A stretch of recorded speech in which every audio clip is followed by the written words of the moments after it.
Hello everybody, it's Aevynne and I'm here with Amnesia, A Machine for Pigs review, because I said I was going to do it, and I did one for the first game, so I should do one for this one too.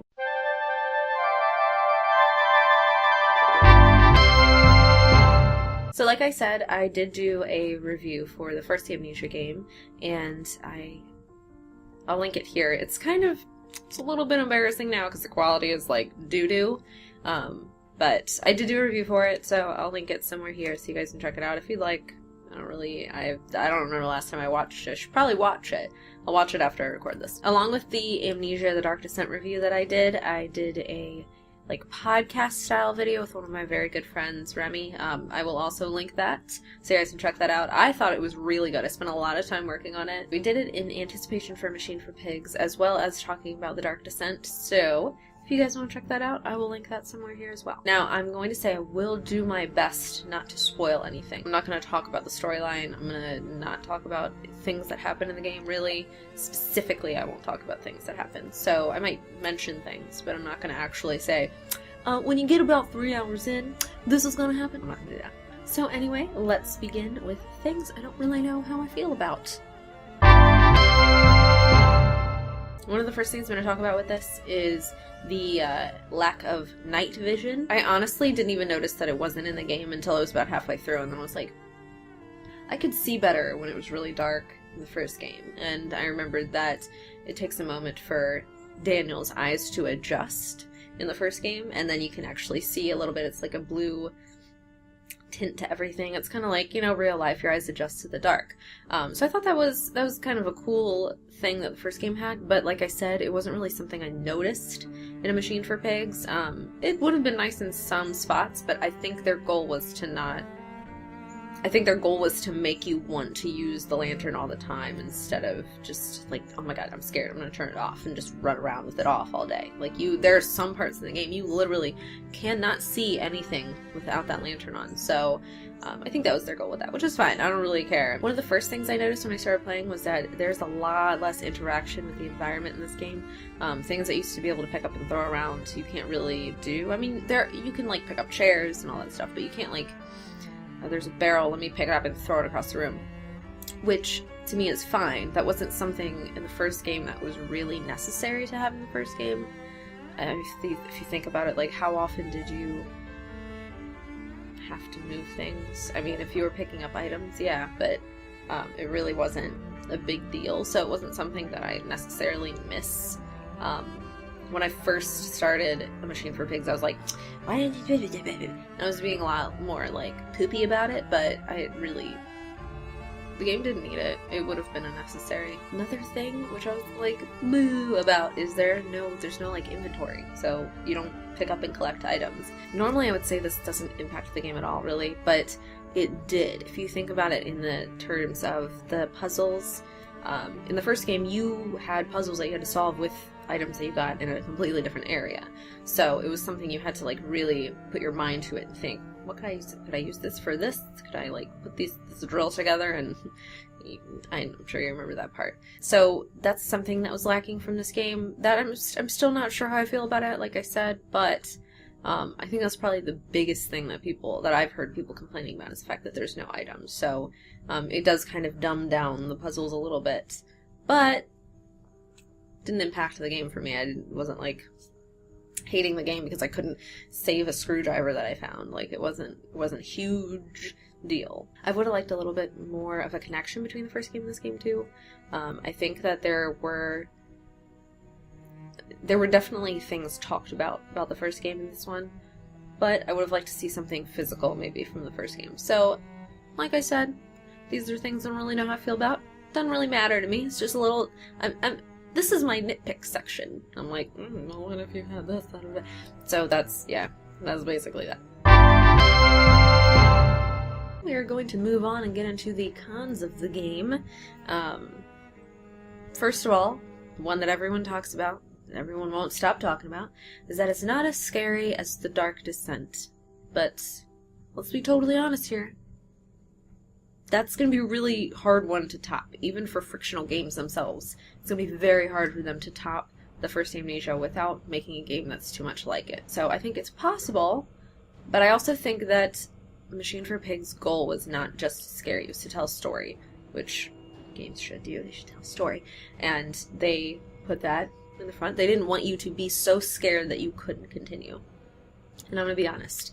When I was playing the first Amnesia game, I could only play at like 15-minute intervals because I was terrified. Every time I logged into the game, like the menu came up and I heard the music, I got anxiety. So I don't think they necessarily wanted that from us. They wanted us to want to continue the game. They wanted us to, be interested in it and continue to play for long periods of time. So it's a con because it's attached to the name Amnesia and you think this is going to be terrifying, I'm going to poop my pants. Another thing I noticed was that there were not enough scripted chase/hunt sequences with monsters. There are a few in the game, but they were really easy to escape from. I said hunt, but I didn't really feel hunted at all during the game. I really felt like I would just come across them, and they would chase me, and that was it, and I would run away and be fine. I really missed the whole aspect of this thing was actually looking for me. I never felt like a pig was looking for me. Like, it would see me and it would start to run, but if I hid, it's like it would stop. That was definitely something I think could have been improved on. Maybe just had a few more scripted ones, or make the AI, like, actually hunt you more, like, look for you, instead of just, okay, and just walk away and give up. Anyone who's finished the game will admit that they finished and were a little bit confused. Now, most of the storyline is revealed through notes that you come across, diary entries, letters, that kind of thing. And it gets to the point where it's really hard to piece things together because maybe this note correlates with the note that you got 30 minutes ago and you've already forgotten about. So it's something you really have to stop during the game and go back and read things, and you'll kind of have these moments where you're like, oh my god, I totally know what that is. And that happened to me when I was watching Remy's playthrough. He had passed the section I had just been in and read a letter, and I was like, oh my god, I just realized what they're talking about. So it's definitely something, while you're playing, I would recommend stopping and going back and reading things over again whenever you get a new letter or note or memo or whatever, so that you can kind of like refresh your memory on what's going on. Even if you do this, you'll probably still be confused at the end, just a little bit. Even though I was kind of confused, I still got the gist of it. So it's not like you finish and you're like, I don't know what has happened. It's just, you might have to go look it up and talk about it with people afterwards. So it's not a huge deal. Now I'm almost finished with my second playthrough, and in this playthrough, I actually made it a point to go and look for the sounds. When I heard the pigs making noise or whatever, I actually wanted to go find them.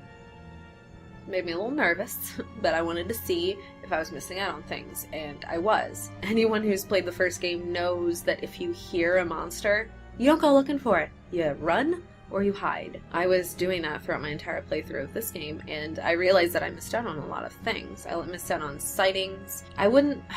So far I don't think I've missed out on encounters. I think the encounters they made sure happen, but I've definitely missed out on seeing the monsters, like seeing them and still being safe from them, and that's kind of a bummer too, because I went through the first part of the game like thinking, I don't see any, but you can if you look for them.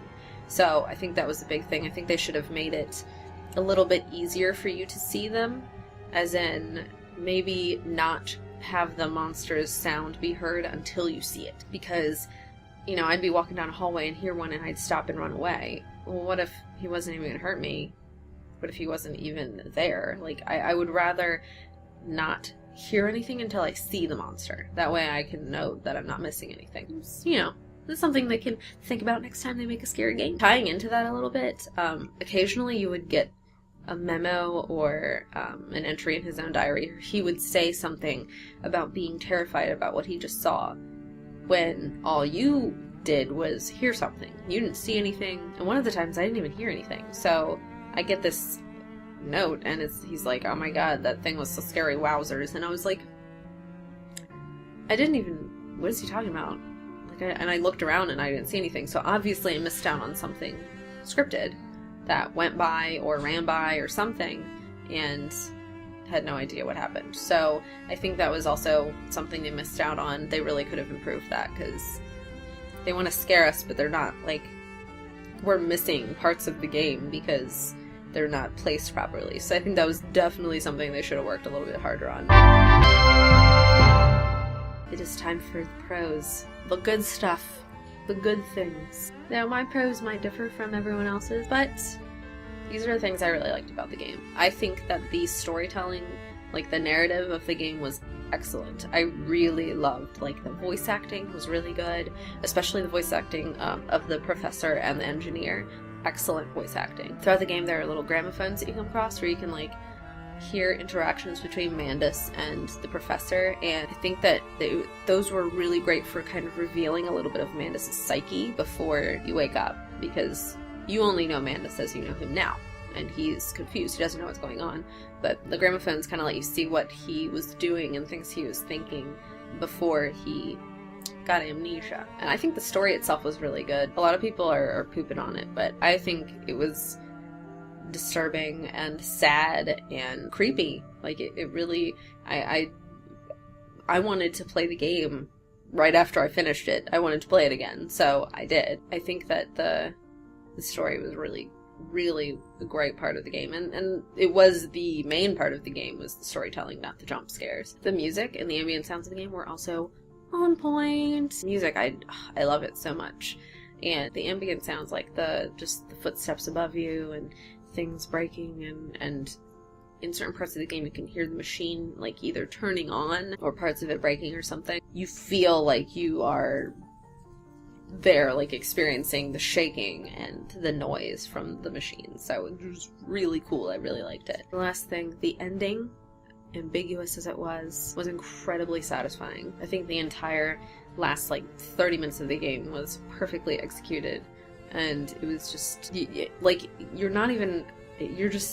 I can't even talk. Like, I just really loved the way it was performed. I think they did a really fantastic job. Overall, my verdict for this game is I would say a 9 out of 10.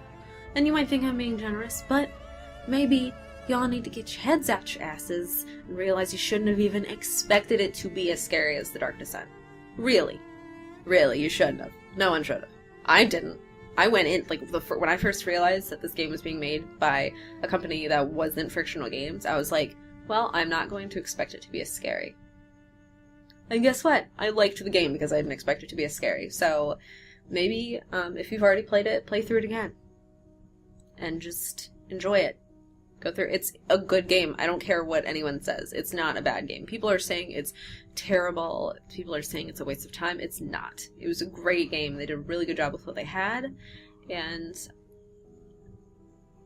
I think it was good. Anyway, I found myself getting very upset at people who were saying these things, so I'm gonna stop. That's the end of my review. I will go ahead and link those 2 videos I mentioned earlier again. The podcast and my first Amnesia review. And, you know, while you're at it, why don't you go check out nextfictionalgame.com? So I'm pretty sure there's a little something going on there. I love you guys. As always, I'll talk to you later. Bye!